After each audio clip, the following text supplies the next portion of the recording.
రెండు రాష్ట్రాలకు సంబంధించినటువంటి సీఎంల కలయికకు మాత్రము ఒక ప్రాధాన్యత మాత్రం సంతరించుకుంది. ఇక ఏపీ తెలంగాణకు సంబంధించినటువంటి ఉద్యోగుల విషయంలో ముఖ్యంగా తెలంగాణలో పనిచేస్తున్నటువంటి ఏపీ ఉద్యోగులు మాత్రం మేము ఖచ్చితంగా ఏపీకి పోవాలనుకుంటున్నామని 10 సంవత్సరాలుగా వారి యొక్క బాధనైతే చెప్పుకుంటా ఉన్నారు. గతంలో పనిచేసినటువంటి ముఖ్యమంత్రులు కూడా వారు అర్జీలు పెట్టుకున్నటువంటి సందర్భం. చివరి దశలో వారి యొక్క అర్జీలు మాత్రము ఇంకా ముందు వరుసకైతే పోలేదు. ఇప్పటికైనా మాకు న్యాయం జరుగుతుందంటూ చాలామంది దాదాపు 1350 మంది వరకు కూడా ఏపీకి పోవాల్సినటువంటి ఉద్యోగులు అయితే ఎదురు చూస్తూ ఉన్నారు. మనతో పాటుగా ఏపీకి వెళ్దాం అనుకున్నటువంటి ఉద్యోగులు ఉన్నారు. వారు చేసినటువంటి ప్రయత్నాలు ఏంటి, ఇప్పుడు ఇద్దరు రెండు రాష్ట్రాలకు సంబంధించినటువంటి ముఖ్యమంత్రులు కలుస్తున్నట్టు నేపథ్యంలో వారు ఏమంటున్నారు అడిగి తెలుసుకుందాం. బ్రదర్, అసలు ఏంటి మీరు ఇలాంటి ఫైల్స్ పట్టుకొని ఎందుకు తిరగాల్సి వస్తుంది? నా పేరు సూర్యనారాయణ అన్న. నేను ప్రభుత్వ టీచర్ ఇక్కడ పనిచేస్తున్నాను. మాది స్వస్థలం శ్రీకాకుళం జిల్లా.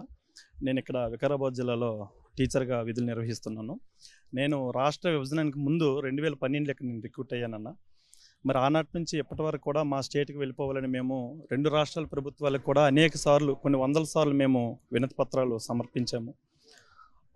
ఇక్కడి నుంచి దాదాపుగా ఆ రోజు స్టేట్ విభజన జరిగినప్పుడు 2014లో ఒక స్టేట్ క్యాడర్ పోస్టులు మాత్రమే ఆ రోజు ఆప్షన్ ఇచ్చినారు.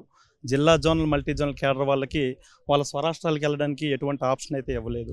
మరి అప్పటి నుంచి ఇప్పటి వరకు కూడా రెండు రాష్ట్రాల్లో పనిచేస్తున్నటువంటి జిల్లా జోనల్ మల్టీ జోనల్ ఉద్యోగస్తులు చాలామంది కూడా రెండు రాష్ట్రాలకు కూడా మాకు ఒక అవకాశం ఇవ్వండి అని మేము ఎన్నోసార్లు ప్రయత్నం చేయడం జరిగింది. మరి ముఖ్యంగా ఇక్కడ ఉత్తరాంధ్ర చెందినటువంటి మేమంతా కూడా తెలంగాణలో స్థానికేతరులుగా పనిచేయడం వల్ల మా రిజర్వేషన్లు కోల్పోవడం, మా పిల్లల యొక్క స్థానికత కోల్పోవడం, అలాగే మా తల్లిదండ్రులకు ఇచ్చినటువంటి హెల్త్ కార్డ్స్, ఇతర బెనిఫిట్స్ అనేవి అక్కడ లేకపోవడం, ఇలాంటి పలు రకాల సమస్యలు మేము ఎదుర్కోవాల్సి వస్తుంది. మరి మొత్తం మీద రాష్ట్ర విభజన తర్వాత మాకు ఒక అవకాశం ఇవ్వండి, మా రాష్ట్రాన్ని మేము వెళ్ళిపోతాం, మా గడ్డ మీదకి మేము వెళ్ళిపోతాం, మా ప్రాంతంలో మేము పనిచేస్తామనేసి దాదాపుగా గత ప్రభుత్వాలు 2 సర్క్యులర్లు రెండు రాష్ట్రాలు కూడా జారీ చేసినాయి. దాని ప్రకారం తెలంగాణ రాష్ట్రం నుంచి ఒక 1360 మంది, పోలీసు వాళ్ళు ఒక 600, ఉపాధ్యాయులు ఒక 600, ఇరిగేషన్ డిపార్ట్మెంట్ ఒక 40 మంది, వీళ్ళతో పాటు వేరు శాఖలు ఒక 100 మంది వరకు ఏపీకి వెళ్ళడానికి దరఖాస్తు చేసుకున్నారు. అదేవిధంగా ఆంధ్రాలో కూడా ఒక సర్క్యులర్ ఇవ్వడం వల్ల మరి అక్కడి నుంచి దాదాపు 1800 కూడా అప్లై చేసుకోవడం జరిగింది.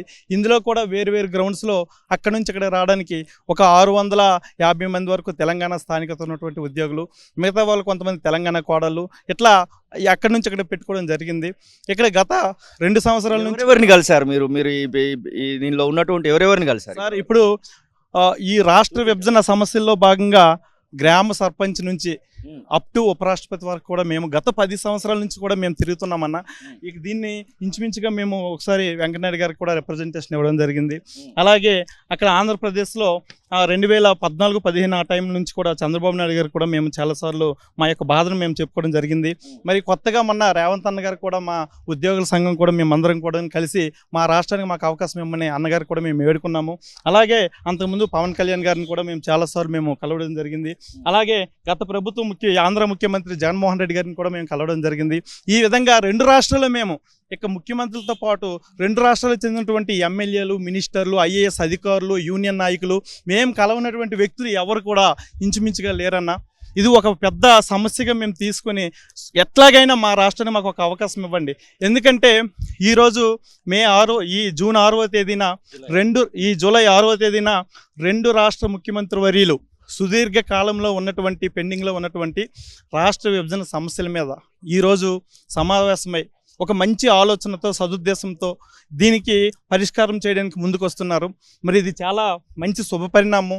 అందులో భాగంగా గత 10 సంవత్సరాల నుంచి కూడా మేము ఎదురు చూస్తున్నటువంటి ఈ సమస్యకి మాకు ఒక మార్గం చూపుతారని, మా తల్లిదండ్రులకి, మాకు ఉద్యోగుల్ని సొంత తల్లిదండ్రులు తీసుకెళ్ళగలుగుతారని ఈరోజు మీ మీడియా ముఖంగా మేము తెలియజేస్తాం. ఈ రోజు ఎవరినైనా ఈ 10 రోజుల నుంచి ఎవరినైనా తెలంగాణ రాష్ట్ర ప్రభుత్వం వాళ్ళని కలిసేటువంటి ప్రయత్నం చేశారా మీరు? సార్, గత కాంగ్రెస్ ప్రభుత్వం వచ్చిన తర్వాత అందరినీ కలిసాం సార్, రిప్రజెంటేషన్ ఇచ్చాము. ప్రభుత్వం కూడా చాలా సానుకూలంగా ఉంది. మేమేం చెప్తున్నామంటే ఎప్పుడు కూడాను సమస్యను పరిష్కరిస్తామని ఒక ప్లాట్ఫామ్ మీదకి వస్తుంది, కానీ దీనికి తుది రూపు అనేది ఎప్పుడు కూడా జరగట్లేదు. మరి ఈసారైనా సరే ఈ రెండు రాష్ట్రాల ముఖ్యమంత్రుల సమావేశంలో మాకు రెండు రాష్ట్రాల నుంచి కూడా మా స్వరాష్ట్రాలకి మాకు ఒక అవకాశం ఇచ్చించి స్వరాష్ట్రాల్లో పనిచేయడానికి ఒక అవకాశం కల్పిస్తారని ఈరోజు మేము మనస్ఫూర్తిగా ఇరు రాష్ట్రాల ముఖ్యమంత్రికి మేము మీడియా సమాపకంగా మేము వేడుకుంటున్నామన్న. ఎవరినైనా కలిసి మీ యొక్క విషయాన్ని చెప్పేటువంటి ప్రయత్నం చేస్తా ఉన్నారా? ముఖ్యమంత్రి సలహాదారులకు కానివ్వండి, మంత్రులకు కానివ్వండి, ఐఏఎస్ ఆఫీసర్లు ఇక్కడ ఉన్నటువంటి అధికారులకు ఏమైనా చెప్పేటువంటి ప్రయత్నం ఏమైనా జరుగుతూ ఉందా? సార్, ఇప్పుడు గతంలో ఆల్రెడీ మేము ముఖ్యమంత్రి సలహాదారులకి అలాగే విధంగా ఐఏఎస్ ఆఫీసర్లకు, సీఎం అధికారులకు చాలామందికి మా యొక్క సమస్యను మేము వివరించాం సార్. చక్కగా స్పందించారు. ఖచ్చితంగా ఇది చేద్దాం అన్నటువంటి ఒక ఆలోచన కూడా వాళ్ళు ప్రభుత్వం వారు ఆలోచన చేశారు. కానీ ఈరోజు రెండు రాష్ట్రాల ముఖ్యమంత్రి సమావేశంలో సమయం వచ్చింది కాబట్టి, గత 10 సంవత్సరాల నుంచి మేము తిరుగుతున్నాం, ఆ సమయం ఈరోజు వచ్చింది కాబట్టి మా అంతర్రాష్ట్ర ఉద్యోగ బదిలీలో భాగంగా ఆ రోజు విభజనలో ఆప్షన్ ఇవ్వనటువంటి జిల్లా, జోనల్, మల్టీ జోనల్ చెందినటువంటి ఉద్యోగులకు ఒక్క అవకాశం మాకు ఇవ్వండి, మేము మా స్వరాష్ట్రాలకు వెళ్ళిపోతాం. ఇక్కడ మేమే కాదు, అట్టుండి ఆంధ్ర నుంచి కూడా తెలంగాణకి చాలామంది ఉద్యోగులు వస్తున్నారు. ఇంకోటి ఏంటంటే ఇక్కడ కేవలం రెండు రాష్ట్రాల్లో ఉన్నటువంటి స్థానికేతర ఉద్యోగులు కేవలం జీతం కోసమే పనిచేయాలి తప్ప ఎటువంటి మనస్ఫూర్తిగా సంతృప్తిగా పనిచేయడం అనేది లేదు. అంతకుతోడు చాలామంది ఉద్యోగస్తులు కొంతమంది ఇక్కడ నుంచి అమరావతికి వెళ్ళడం, ఆంధ్రాకి వెళ్ళడం, ఆంధ్ర నుంచి తెలంగాణకు రావడం, ఈ ప్రయాణంలో చాలా ఈ మెడికల్ గ్రౌండ్స్ పరంగా చాలా ఇబ్బందులు పడుతున్నారు. దయచేసి రెండు ప్రభుత్వాలు కూడా మానవతా దృక్పథంతో మాకు ఒక్క ఆప్షన్ ఇవ్వండి అన్న. ఎందుకంటే మేము ఎదురు చూస్తున్నాం, మేము తిరగినటువంటి గడప లేదు, తిరగినటువంటి అధికారులు లేవు, ఎంతోమందికి కొన్ని వందల రిప్రజెంటేషన్లు ఇచ్చాము. మరి ఈరోజు మేమంతా కూడా ఎదురు చూస్తున్నాం. ఇద్దరు ముఖ్యమంత్రులు కలుస్తున్నారంటే రాష్ట్ర విభజనలో మాకు ఈ అంతర్రాష్ట్ర బదిలీలకు ఒక చక్కనైనటువంటి అవకాశం వస్తుందనేసి మేము ఎంతకాలం నుంచి ఎదురు చూస్తున్నామన్నా. అందువల్ల ఈరోజు మీకు మీడియా ముఖంగా రెండు ప్రభుత్వాలకి కూడా రెండు రాష్ట్రాల తరపున మేము వేడుకుంటున్నామన్నా. మీరు ఏ డిపార్ట్మెంట్లో ఉన్నారు? ఎన్ని సంవత్సరాలుగా మీరు సఫర్ అవుతా ఉన్నారు? నా పేరు రాంప్రసాద్ సార్. నేను కూడా 2012 డిఎస్సి ఉమ్మడి రాష్ట్రంలో ఇక్కడ ఎంపిక కావడం జరిగింది. వికారాబాద్ జిల్లాలో నేను వర్క్ చేస్తున్నాను. అయితే గత 10 సంవత్సరాల నుంచి కూడా మేము అన్ని ఇరు రాష్ట్రాల్లోనూ కూడా తిరిగాం సార్. అందరి రాజకీయ నాయకులతో పాటుగా అధికారులను కూడా కలవడం జరిగింది. ఎంతోమంది ఐఏఎస్లను కూడా కలిసినాం, ఎంతోమంది సీఎం ఆఫీసర్లను కూడా కలవడం జరిగింది. అయితే అంతవరకు ఉన్నటువంటి సమస్యకి ఒక 4 సంవత్సరాల కిందట ఇక్కడ నుంచి అక్కడి నుంచి ఇరు వర్గాల నుంచి నోటిఫికేషన్ ఇవ్వడం జరిగింది. అందులో మేము అందరం అప్లై చేసుకున్నాం. ఇప్పుడు ఒక క్రమ సంఖ్య అయితే వచ్చింది. ఈ సంఖ్య రావడం వల్ల మాకు ఏం లాభం జరుగుతుందని అంటే ఎంతమంది ఉన్నారనేది ప్రభుత్వానికి చాలా కూలంకషంగా తెలుసు. కాబట్టి ఈ సమయంలో ఈ విభజన సమస్యల కోసము ముఖ్యమంత్రులు భేటీ అవుతున్నారు. కాబట్టి ఈ సమయంలో మా సమస్యను కూడా వాళ్ళ దృష్టిలో పెట్టుకొని మేమందరం చిరుద్యోగులమే కాబట్టి మమ్మల్ని కూడా మానవతా దృక్పథంతోనైనా సరే కనీసం మా తల్లిదండ్రుల దగ్గర తీర్చి, అలాగే అక్కడ ఉన్నటువంటి తెలంగాణ, అది ఆంధ్రప్రదేశ్లో ఉన్నటువంటి తెలంగాణ ఉద్యోగులను కూడా వాళ్ళ తల్లిదండ్రులకి మీ బిడ్డలను మీ తల్లిదండ్రుల దగ్గర చేర్చినట్టయితే మీకు మేము జీవితాంతకాలం మీకు రుణపడి ఉంటామని చెప్పుకుంటున్నామన్నా. ఇది ఒక చక్కని అవకాశం. ఈరోజు విభజన సమస్యల్లో ఎన్నో సమస్యలు ఉన్నాయి. ఆర్థికపరమైనటువంటి సమస్యలు, అనేక రకాలైనటువంటి పంపకాలు కూడా ఉన్నాయి. అందులో మాది కూడా మేము అందరం చిరుద్యోగులమే కాబట్టి అటునుంచి ఇటు అంటే ఆంధ్రప్రదేశ్ నుంచి తెలంగాణకి 1300 అప్లై చేసుకున్నాం. అలాగే తెలంగాణ నుంచి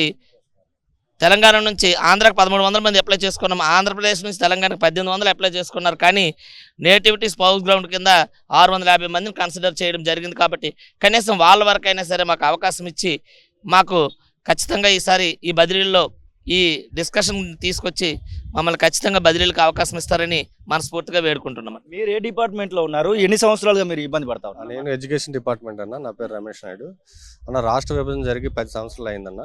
రాష్ట్ర విభజన జరిగేటప్పుడు రాష్ట్ర స్థాయి పోస్టులను మాత్రమే విభజన చేశారన్న. కేంద్రం జిల్లా స్థాయి, మల్టీ జోనల్ స్థాయి పోస్టులు విభజన జరగలేదు. దీనివల్ల ఏంటంటే 10 సంవత్సరాలు బట్టి అందరి చుట్టూ తిరుగుతున్నాము, అందరూ సానుకూలంగా స్పందిస్తున్నారు, కానీ దీనికి ఒక పరిష్కారం అంటూ రాలేదన్న.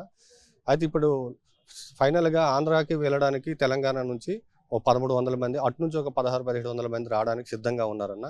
ఇరు రాష్ట్ర ముఖ్యమంత్రులు మా ఎందుకు దయచేసి ఈ సమస్యను పరిష్కరిస్తే ఒక 2000-3000 కుటుంబాలు రుణపడి ఉంటాయన్న. త్వరలో ఈ సమస్యను పరిష్కారం చేస్తారని కోరుకుంటున్నామన్న. మీరు ఏ డిపార్ట్మెంట్లో ఉన్నారు? ఏంటి అసలు మీరు ఈ ప్రాబ్లంకి సొల్యూషన్ దొరుకుతుంది ఈ ముఖ్యమంత్రుల కలయిక వలన అనుకుంటున్నారా? ఖచ్చితంగా అనుకుంటున్నాం సార్. ఎందుకంటే గత 2 సంవత్సరాలుగా వాళ్ళు చేసిన ఎక్సర్సైజ్ ద్వారా నెంబరింగ్ అయితే తెలిసిపోయింది. మేము ఈ అధికారులను కానీ సలహాదారులని సీఎం గారిని కలిసినప్పుడు ఏం చెప్తున్నా, 90% వాళ్ళకి ఎటువంటి అభ్యంతరాలు లేవు. రెండు వైపు కేవలం ఒక 10% ఉద్యోగుల వరకు ఇక్కడికి వచ్చే వాళ్ళ వల్ల సర్వీస్ ప్రాబ్లమ్స్ ఏవో ఉన్నాయని చెప్తున్నారు. మేమేం అడుగుతున్నామంటే ఆ 10% వాళ్ళని విడిచిపెట్టండి, మిగతా 90% ఎవరికైతే సమస్య లేదో, ఏ ఉద్యోగులకైతే తీసుకోవడానికి అటు ఇటు సమస్య లేదో వాళ్ళని తీసుకోండి. ఈ 90% 10% కోసం 90% పీపుల్ని కూడా సఫర్ చేయొద్దని మేము ముఖ్యమంత్రులకి మేము తెలియజేస్తున్నాం దీని ద్వారా. చివరిగా చెప్పండి, అసలు మీ యొక్క ప్రాబ్లంకి సొల్యూషన్ దొరుకుతుందనేటువంటి ఆశ ఉందా? సార్ ఒక్క విషయం, ఈ గత 10 సంవత్సరాల నుంచి రాష్ట్రం విడిపోయిన నుంచి కూడా ఈ అంతర్రాష్ట్ర ఉద్యోగ బదిలీల కోసం ఆ రోజు ఆప్షన్ లేనటువంటి జిల్లా జోనల్ మల్టీ జోనల్ కేడర్ చెందినటువంటి ఉద్యోగులకి వారి స్వరాష్ట్రాలకు ఆప్షన్ ఇమ్మని మేము 4 దఫాలుగా 4 ముఖ్యమంత్రులను కూడా మేము చూడడం జరిగింది సార్. దీని మీద ఇష్యూ మీద ఈరోజు రేవంత్ రెడ్డి అన్నగారిని మేము కలిసినాక మాకు చాలా ఈ 5 నెలల గ్యాప్లో గత 2 సంవత్సరాల నుంచి పెండింగ్లో ఉన్నటువంటి అంతర్రాష్ట్ర ఉద్యోగ బదిలీ ఫైల్ అనేది ఈరోజు కొలిక్కి వచ్చింది. మరి దీని మీద ఈ కీలకమైనటువంటి తరుణంలో 2 రాష్ట్రాల ముఖ్యమంత్రులు సమావేశమవుతున్నటువంటి ఈ తరుణంలో మరి ఇరు రాష్ట్ర ముఖ్యమంత్రుల మీద మాకు నమ్మకం ఉంది, మాకు విశ్వాసం ఉంది. ఖచ్చితంగా ఆ రోజు ఆప్షన్ ఇవ్వనటువంటి ఉద్యోగులకి కమల్నాథన్ కమిటీతో సంబంధం లేనటువంటి మాలాంటి ఉద్యోగులకి మా స్వరాష్ట్రాల బదిలీలకు అవకాశం కల్పిస్తారని మరి ఇరు రాష్ట్రాల ముఖ్యమంత్రి మీద మేమంతా ఇరు రాష్ట్ర ఉద్యోగస్తులు అన్ని శాఖల వాళ్ళని కూడా ఎదురు చూస్తున్నాము. మరి ముఖ్యమంత్రి గారు దయచేసి మా మీద దయ ఉంచి ఒక అవకాశం ఇచ్చి మా స్వరాష్ట్రాల్లో పనిచేయడానికి అవకాశం ఇస్తారని కోరుకుంటున్నామన్న. ఇది పరిస్థితి. 2 రాష్ట్రాలకు సంబంధించినటువంటి ఉద్యోగుల విషయంలో మాత్రం ఏపీకి సంబంధించినటువంటి ఉద్యోగులు తెలంగాణలో పనిచేస్తున్నారు. దాదాపు 10 సంవత్సరాలుగా మేము కుమిలిపోతూ ఉన్నాము. మా యొక్క తల్లిదండ్రులు ఒక దగ్గర ఉన్నారు, మేము ఒక దగ్గర ఉన్నాము, మమ్మల్ని ఏపీకి పంపించండి అనేటువంటి మాటను అయితే వారు చెప్తున్న పరిస్థితి. 2 రాష్ట్రాలకు సంబంధించినటువంటి 2 ముఖ్యమంత్రుల కలయికతో మా యొక్క ప్రాబ్లానికి సొల్యూషన్ దొరుకుతున్నటువంటి ఆశాభావాన్ని అయితే వారు వ్యక్తున్న సందర్భం. కెమెరా పర్సన్ సతీష్తో కలిసి శ్రీనివాస్, తొలి వెలుగు, హైదరాబాద్ సెక్రటరేట్. అసలైన తొలి వెలుగు. ఫాలో వాట్సాప్ @తొలి వెలుగు official.